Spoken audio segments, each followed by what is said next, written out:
요셉 되게 하는 능력이라고 하는 제목으로 함께 하나님의 말씀에 은혜를 나누어 보려고 합니다.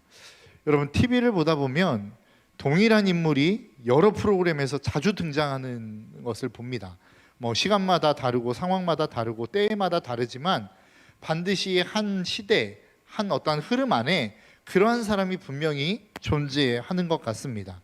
어떤 경우에는 그런 사람이 연예인일 경우도 있고, 어떤 경우에는 운동선수가 되는 경우도 있는 것 같습니다. 요즘은 특별하게 특수부대원들이 그러한 자리를 채우는 경우들도 있는 것 같습니다. 이처럼 시대마다 어떠한 상황마다 그때에 필요한 요구하는 많이 등장하는 사람들이 생기게 되어 있다라고 하는 겁니다. 대중 앞에 많이 노출되는 사람들, 자주 등장하는 사람들은 왜 그럴까요? 인기가 있으니까 그렇겠죠. 많은 사람들이 좋아하기 때문일 것입니다. 대중들이 보고 싶어하고 함께 만나고 싶어하고 소통하고 싶어하고 알아가고 싶어하니까 그 사람을 대중매체에서는 많이 부르는 거겠죠. 그래서 TV에 많이 등장하는 것일 겁니다. 그러면 그런 사람은 왜 도대체 인기가 있냐라고 하는 겁니다.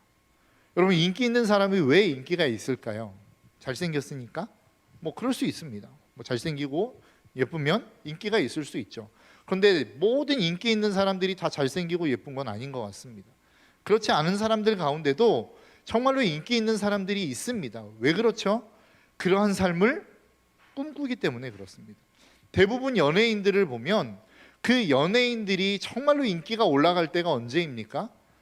정말로 인기 있는 드라마에 출연해서 주인공 역을 맡았든지, 아니면 내가 정말로 이상형으로 삼는 어떠한 남자, 이상형으로 삼는 어떠한 여자가 등장해서 그러한 삶을 살아낼 때에 저 사람은 내 이상형이야 하면서 그 주인공의 반대 입장, 상대방의 입장에 감정이 이입되어서 막 보다 보니까 너무 좋아지는 겁니다.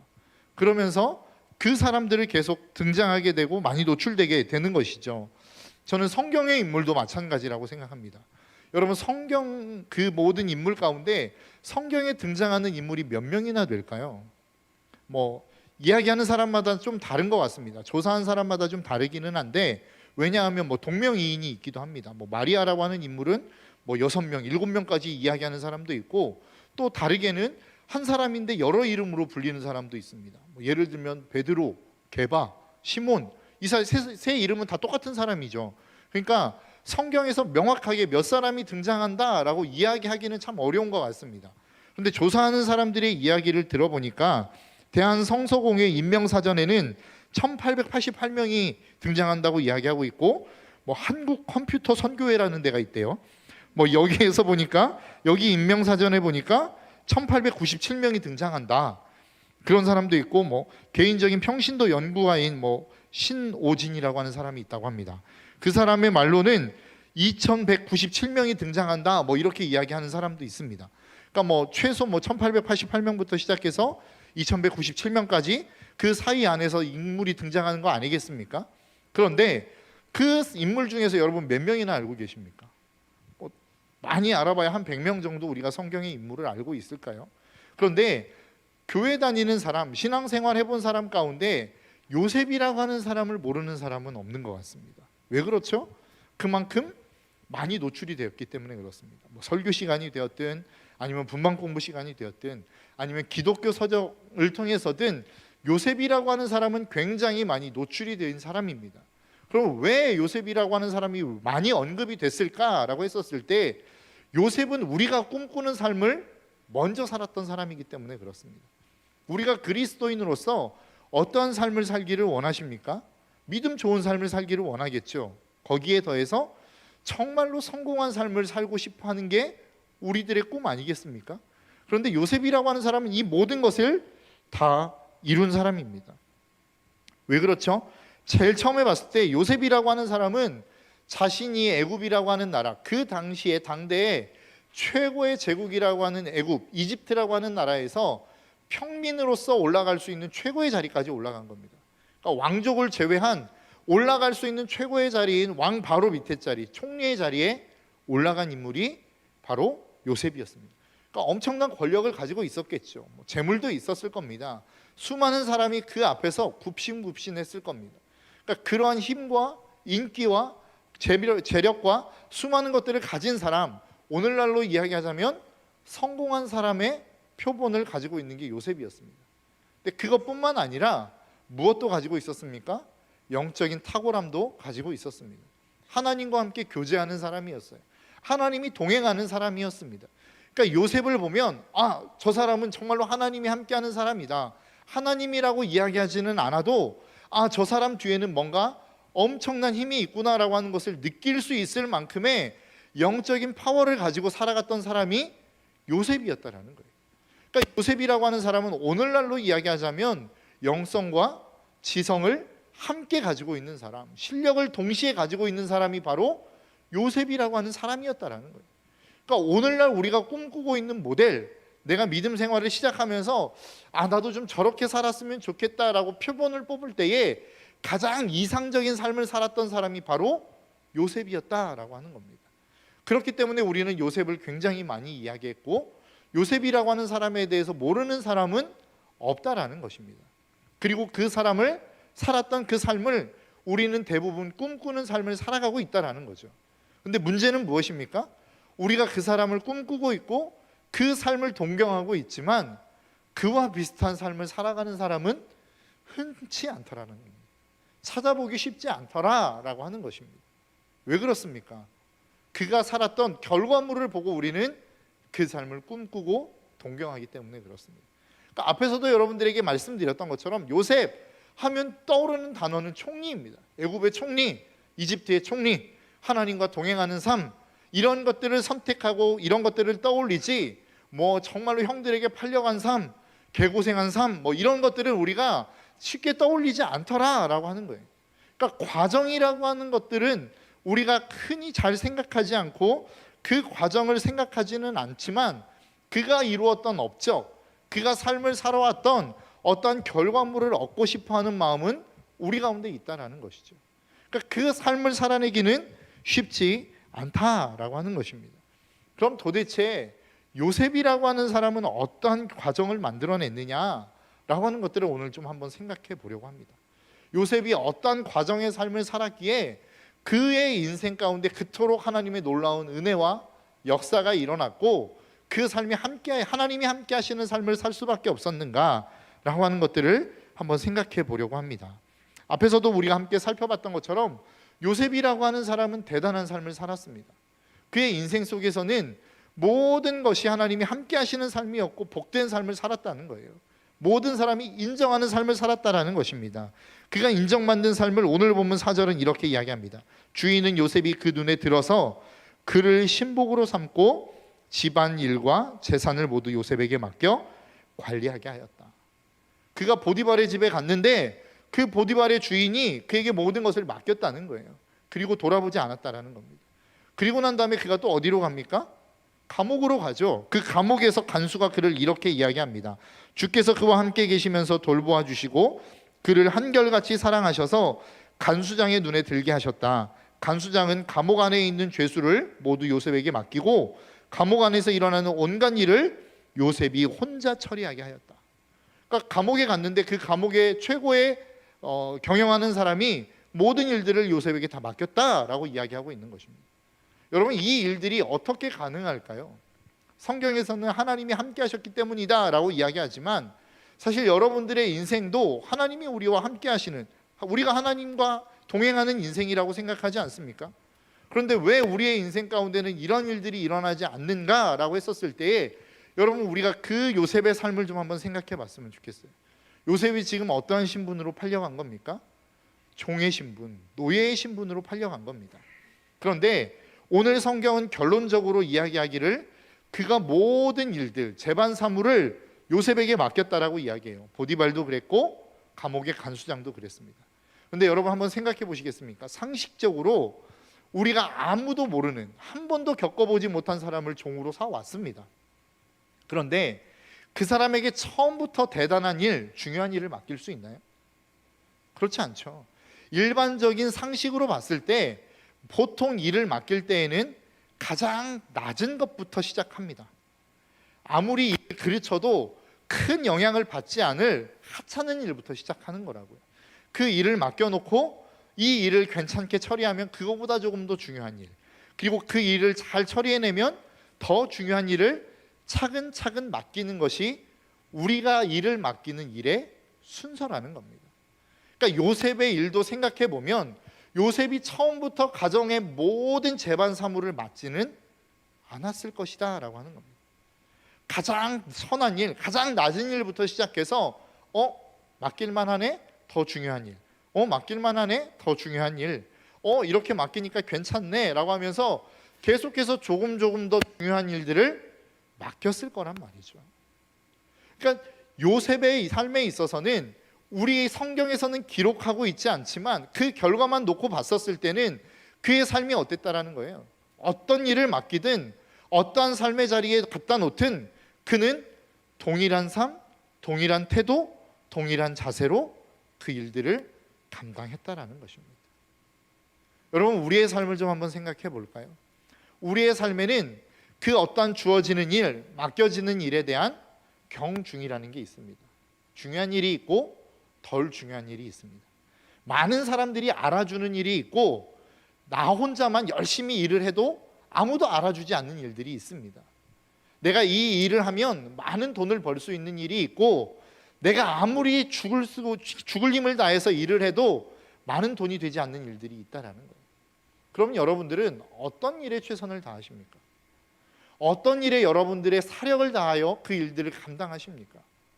우리는 보통 돈이 많이 벌어지는 일, 아니면 많은 사람들이 알아주는 일, 아니면 조금 더 중요한 일에 우리의 온 힘과 에너지를 쏟는 게 기본적인 삶의 모습 아니겠습니까? 그런데 요셉은 그렇지 않았다는 거예요. 어떤 일을 맡기든 그것이 돈이 되는 일이든 돈이 되어지지 않는 일이든 주인이 인정하는 일이든 주인이 인정하지 않는 일이든 상관없이 그 일들에 대한 최선을 다한 삶을 살았다라는 것입니다. 여러분 한번 생각해 보시겠습니까? 오늘 본문에서 보면 보디발의 아내가 요셉을 유혹하는 일이 나오죠. 오늘 본문 11절과 12절입니다. 하루는 요셉이 할 일이 있어서 집 안으로 들어갔는데 그 집 종들이 집 안에 하나도 없었다. 여인이 요셉의 옷을 붙잡고 나하고 침실로 가요 하고 졸랐다. 그러나 요셉은 붙잡힌 자기의 옷을 그의 손에 버려둔 채 뿌리치고 집 밖으로 뛰어나갔다. 여러분 한번 생각해 보시겠어요? 지금 요셉에게 있어서 그 삶에 많은 것들이 지금 주어진 상황입니다. 그러니까 그 모든 바닥에서부터 차곡차곡 신뢰를 쌓아 올라와서 이제는 그 집안의 모든 사물을 맡게 되어지는 상황 가운데 벌어지는 일이거든요. 근데 그 상황 속에서 그 집안의 최고의 사람인 보디발의 아내가 자기를 유혹하는 겁니다. 그럼 여러분 인간적인 눈으로 한번 생각해 보실래요? 눈 한번 질끈 감고 그 유혹을 그냥 받아들여 주면 요셉에게는 어떤 일이 일어날까요? 자기의 삶에 조금 더 나은 처우가 생길 것입니다. 왜 그렇죠? 보디발은 어차피 집에 별로 있을 일이 없어요. 그는 장군이에요. 늘 전쟁해야 돼요. 훈련해야 돼요. 집에 들어올 때에는 잠자는 때 아니면 그냥 잠시 쉬고 나아가는 정도로 집을 생각할 수밖에 없다는 거예요. 그 집안에 계속 머물러 있는 사람은 누구예요? 보디발의 아내입니다. 그러면 그가 늘 마주해야 되고 그 일의 지시를 받아야 되는 사람은 누구예요? 보디발의 아내입니다. 그러니까 그에게만 조금 더 잘 보이고 그의 눈에 띄면 어떤 일이 생길 수 있어요? 그의 삶은 조금 더 편해질 수 있겠죠. 조금 더 높은 지위로 올라갈 수 있겠죠. 그러면 그는 지금 누구에게 잘 보여야 됩니까? 보디발 아내에게 잘 보여야 되는 거예요. 그런데 그것을 지금 요셉은 걷어차버린 겁니다. 여러분 우리의 삶으로 한번 돌아와서 생각해 볼까요? 우리의 삶으로 돌아와 보면 직장 생활하는 분들이 있어요. 직장 생활하는 분들, 여러분들의 삶의 자리에서 여러분들이 조금 더 편하게 직장 생활을 하려면 누구에게 잘 보여야 됩니까? 여러분들이 조금 더 승진에 가까워지려면 누구에게 잘 보이셔야 돼요? 학생들을 놓고 한번 생각해 볼까요? 여러분들이 좀 더 좋은 학점을 얻기 위해서는 누구에게 잘 보이셔야 되나요? 여러분들이 조금 더 나은 삶, 조금 더 교수님과 연결되어서 좋은 자리로 직장을 취직하기 위해서는 누구에게 잘 보여야 돼요? 교수님에게 잘 보여야겠죠. 그런데 우리의 삶, 성경에서 이야기하는 우리의 삶은 그러한 타협을 이야기하고 있지 않더라라고 하는 겁니다. 우리의 삶의 자리로 돌아가면 교회에서의 삶이 다르고 직장에서의 삶이 다르고 학교에서의 삶이 달라요. 가정에서의 삶이 달라요. 왜 그럴까요? 리더가 다르기 때문에 그래요. 교회에서는 목회자라는 리더가 있습니다. 직장에 가면 직장 상사라고 하는 리더가 있어요. 학교에 가면 교수님 아니면 선배라고 하는 리더가 있어요. 집에 가면 가장이라고 하는 리더가 있단 말이죠. 그들이 이야기하는 이야기, 그들이 말하는 어떠한 가치관, 그들이 말하는 방향이 다 달라요. 그렇기 때문에 우리는 각 지역, 내가 삶을 살아가는 삶의 자리를 옮길 때마다 우리는 우리의 삶의 태도와 우리의 자세가 달라질 수밖에 없는 삶을 우리는 살아간단 말입니다. 그래서 어떻게 보면 내가 삶의 자리로 돌아갔을 때 그 삶의 자리가 바뀔 때마다 내 삶의 태도가 바뀌는 것, 내 삶의 자세가 바뀌는 것, 내 삶의 마음가짐이 바뀌는 것은 당연할 수 있을지 몰라요. 그게 세상이 살아가는 삶의 모습이란 말입니다. 그런데 요셉은 그렇지 않았다라는 거예요. 요셉은 언제나 늘 그 삶의 태도가 동일했다는 거예요. 어떻게 그게 가능할까요? 그에게 있어서의 삶의 주인은 한 분밖에 없었기 때문에 그렇습니다. 수많은 사람의 주인이 있는 것 같고 나의 삶을 책임져 주는 사람이 있는 것처럼 느껴졌지만 요셉에게 있어서만큼은 그렇지 않았다는 거예요. 요셉에게 있어서 내가 보디발의 아내에게 조금 더 잘 보이면 내가 조금 더 승진할 수 있고 조금 더 편한 삶을 살아갈 수 있을 거라고 하는 계산이 요셉에게는 왜 없었겠습니까? 요셉처럼 총명한 사람에게 왜 그런 계산이 없었겠냐고요. 그런데 왜 그것을 뿌리쳤어요? 그것을 뿌리치고 지금 내가 도망가면 내가 어떤 처우를 받을 거라고 하는 생각을 요셉은 하지 않았을까요? 했겠죠. 내가 지금 이 자리에서 뿌리치고 도망가면, 내가 옷을 벗어버리고 도망가면 어떤 누명을 쓸지, 어떠한 삶이 내 앞에 놓여 있을지를 요셉은 뻔히 계산했을 거라는 거예요. 그런데 왜 그 길을 선택했습니까? 요셉의 인생 가운데 그의 인생을 책임지는 분은 오직 한 분 하나님이라고 하는 사실을 요셉은 그의 삶 가운데 믿음으로 가지고 살았기 때문이라는 것입니다. 여러분, 우리가 삶의 자리를 동일하게 살아갑니다. 삶의 자리를 움직일 때마다 내 삶의 자세와 내 삶의 태도가 변하는 이유가 뭐예요? 내 삶의 주인이 각자 다르기 때문에 그래요. 교회 안에서는 하나님을 잘 섬기는 것 같아요. 그런데 직장 가면 하나님이 아닌 직장 상사가 나의 주인이 되는 거예요. 학교에 가면 하나님이 아닌 교수님이 나의 직장 상사가 나의 주인이 되는 거라고요. 가정에 가면 다른 그 누가 아닌 부모님이 내 주인이 되는 거예요. 주인이 계속해서 내 삶의 자리마다 바뀌기 시작하니까 내 삶의 자세와 내 삶의 태도가 바뀔 수밖에 없는 거예요. 그런데 성경은 이것을 끊임없이 우리에게 경계하고 있습니다. 군대 갔다 온 청년들은 잘 아실 거예요. 연대장님이 오십니다. 그 부대를 쭉 순찰하시더니 뭐 여기에 그냥 화단이 하나 있으면 좋겠어, 꽃을 좀 심었으면 좋겠어. 그러면 한 일주일 안에 화단이 생깁니다. 막 꽃이 막 자라납니다. 그러다가 갑자기 사단장님이 오세요. 여기에 뭐 꽃보다는 나무가 있으면 좋겠어. 그러면 꽃이 다 뽑혀버립니다. 순식간에 뽑히고 막 나무가 심겨져 버려요. 그러다가 막 분단장님이 오셔가지고 뭐 나무 없는 게 더 편하지 않아? 막 이러면 그냥 화단이 그날로 없어져 버립니다. 왜 그래요? 리더가 다르기 때문에 그렇다고요. 우리 옛말에 사공이 많으면 배가 산으로 간다는 말이 있지 않습니까?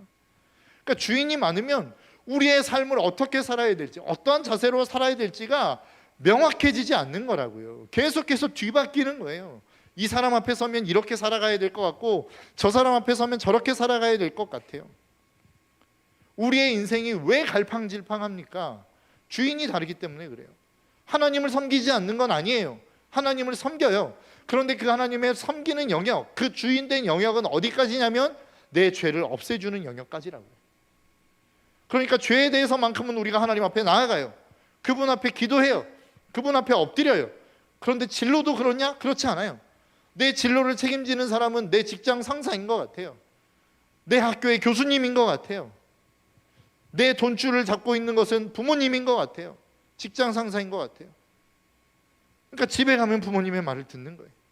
직장에 가면 하나님의 말씀은 온데간데 없이 직장 상사가 훨씬 더 커 보이는 거라는 거죠. 이것이 주인을 많이 섬기는 그리스도인의 삶의 모습이라는 겁니다. 근데 성경은 뭐라고 이야기해요? 너희들이 가나안 땅에 들어가면 그 땅에 수많은 우상들이 있을 거다. 너희들이 섬겨야 될 자들이 있을 거다. 그런데 너희들은 그것들을 다 없애버리라는 거예요. 제거하라는 거예요. 그런데 이스라엘 백성들이 어땠습니까? 하나님을 섬겨요. 안 섬기는 게 아니에요. 그래서 죄의 문제를 해결하고 우리의 연약함을 해결하는 때에는 주님을 찾아요. 그런데 풍요롭기 위해서는 바알을 섬겨야 될 것 같은 거예요. 내 삶이 잘 되기 위해서는 아세라를 섬겨야 될 것 같은 거예요. 이래서 종교 혼합주의가 계속해서 탄생하기 시작하는 겁니다. 저는 오늘날도 마찬가지라고 생각합니다. 교회에 오면 하나님을 잘 섬겨야 되겠죠. 왜요? 죄를 이야기하거든요. 죄를 없애기 위해서는 우리가 주님 앞에서 그 주님을 잘 섬겨야 될 것 같아요. 그런데 삶의 자리로 돌아가면 먹고 살아야 되잖아요. 그 먹고 사는 문제에 있어서 과연 우리의 삶의 주인이 누구냐라고 했었을 때 우리는 대부분 직장 상사, 그 직장의 사장님, 회장님을 꼽는단 말이죠. 그러니까 그들이 이야기하는 대로 우리의 삶이 움직이는 겁니다. 그들이 이야기하는 대로 우리의 삶이 계속해서 바뀌는 거예요. 그런데 요셉은 그렇지 않았다는 거예요. 요셉의 상사는 분명히 존재했습니다. 그에게 명령을 내리는 사람도 분명히 그의 삶 가운데 존재했어요. 그런데 명확한 삶의 자리 속에서 그가 살아가는 그 삶의 모습 속에서 그가 해야 될 일과 하지 말아야 될 기준이 분명했다는 거예요. 그리고 그 하지 말아야 될 것들을 하지 않았다라는 겁니다. 성경은 그것을 무엇이라고 이야기하는 줄 아십니까? 경건, 다른 말로는 거룩이라고 이야기하는 겁니다. 하나님은 우리에게 그 삶을 요구하시는 거예요. 뭔가 대단한 삶을 하라고 이야기하지 않아요.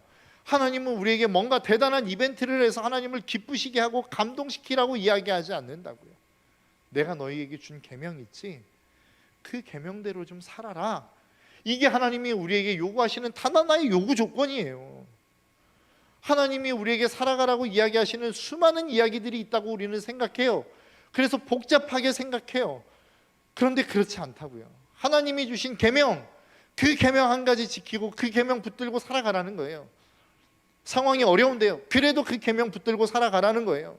환경이 그렇지 않은데요. 그럼에도 불구하고 하나님의 명령을 붙들고 살아가라는 거예요. 하나님, 시대가 바뀌었어요. 아니야. 시대가 바뀌었어도 그 계명 붙들고 살아가라는 겁니다. 성경은 그것을 거룩이라고 이야기하고 있고 성경은 그것을 경건이라고 이야기하고 있어요.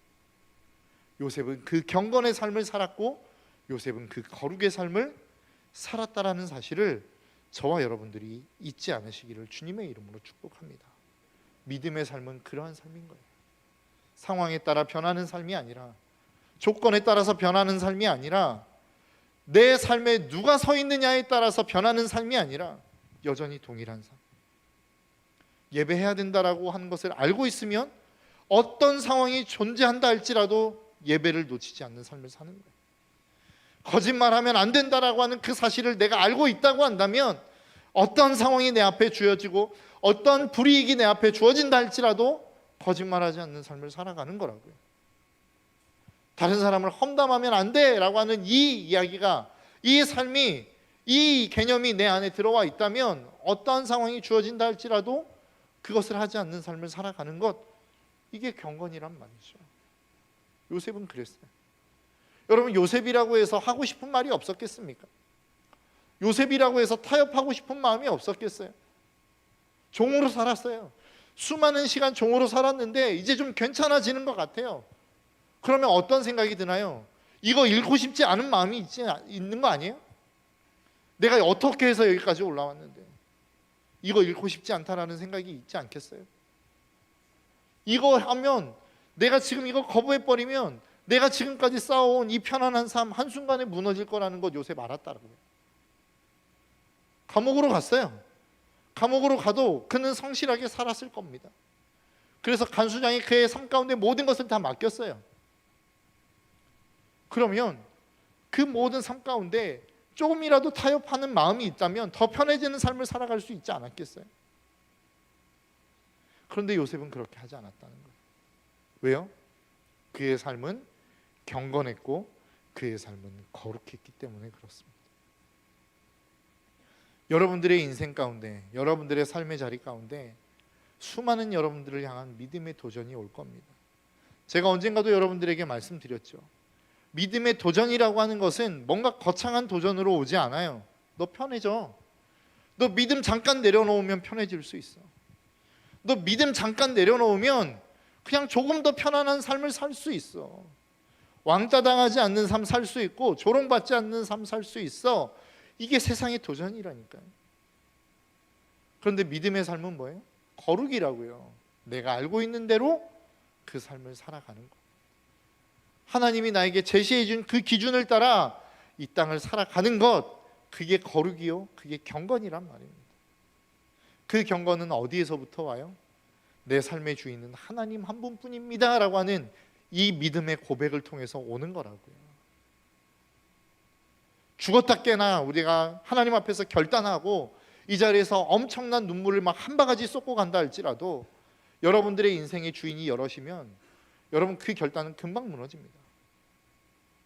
이것을 가능하게 하는 것은 하나님이 내 인생의 유일한 주인이십니다라고 하는 이 고백밖에 없어요.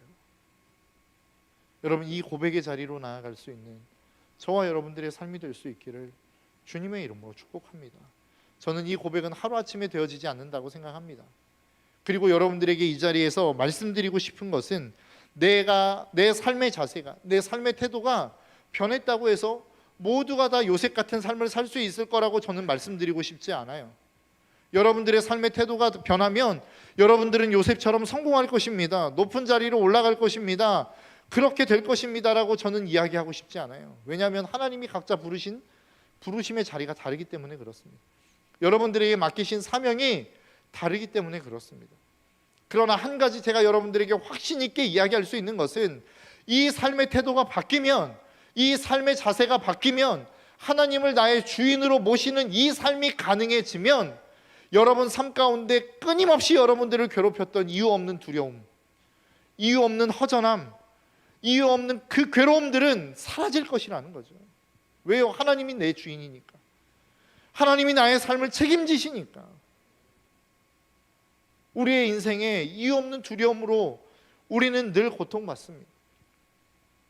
이유 없는 괴로움, 이유 없는 근심으로 우리는 늘 고통받아요. 왜일까요? 그것은 죄의 결과물입니다. 다른 수많은 이야기들을 할 수 있겠지만 성경이 이야기하는 것은 단 하나예요. 죄의 결과물이라는 거예요. 내가 하나님을 나의 삶의 주인으로 모시는 순간 이 죄의 모든 결과물은 사라지는 거라고요. 그래서 성공할 수 있다라고 하는 보장은, 세상적으로 여러분들이 높은 위치에 올라갈 수 있다라고 하는 확답은 드릴 수 없지만, 여러분들을 그렇게 끊임없이 괴롭혔던 이유를 알 수 없는 괴로움과 두려움과 근심과 걱정으로부터는 해방되어질 수 있다라는 것입니다. 저와 여러분들의 삶이 그러한 삶이 될 수 있었으면 좋겠습니다. 여러분 어떤 자리에 있다 할지라도 두려움 없는 삶, 어떠한 상황을 만난다 할지라도 그것이 나에게 근심을 줄 수 없는 삶, 내가 어떠한 자리에 있다 할지라도 어떠한 그 고통과 아픔이 정신적으로 나를 그렇게 시달리게 만드는 그 괴로움이 여러분들의 삶 가운데 떠나게 되어질 줄 믿습니다. 저는 여러분들이 그런 삶을 사셨으면 좋겠어요.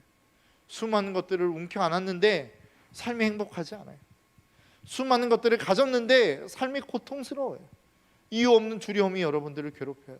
그러한 삶 말고 어떠한 삶 가운데 여러분들이 있다 할지라도 이유 없는 평안함이 여러분들을 날마다 감싸는 삶을 살아가시기를 주님의 이름으로 축복합니다. 상황이 괴로울 수밖에 없는 상황인데 이유 없는 기쁨이 여러분 삶 가운데 넘쳐나는 삶을 살아가시기를 주님의 이름으로 축복합니다. 슬픔과 근심이 가득한 환경인데 내 삶에는 감사와 찬송이 넘쳐나는 여러분들의 삶이 될 수 있기를 주님의 이름으로 축복합니다. 이것은 예수 그리스도가 여러분들의 삶의 주인이 되어지지 않는 한 불가능한 삶입니다. 그 어떤 것으로 여러분들의 삶을 채워도 가능할 수 없는 삶인 것을 여러분 꼭 기억하시기를 주님의 이름으로 축복합니다. 이 시간 우리 함께 좀 찬양하며 나아가기를 소망합니다. 하나님이 우리의 삶의 주인 되시기를 원하십니다. 하나님이 우리의 삶을 이끌어 가시기를 원하십니다. 우리에게 요구하시는 것은 단 하나입니다. 신실한 삶, 경건한 삶, 거룩한 삶입니다. 그것은 하나님이 우리에게 말씀하시는 대로, 하나님이 우리에게 명령하시는 대로 그 삶을 따라가는 삶, 그 삶을 살아내는 삶. 다른 말로 이야기하자면 언제나 어디서나 동일한 마음의 자세와 동일한 마음의 가짐을 가지고 살아가는 삶의 모습이라는 것입니다. 이것이 저와 여러분들의 삶이 되기를 간절히 소망합니다. 그 마음을 가지고 우리 함께 찬양하며 나아가겠습니다.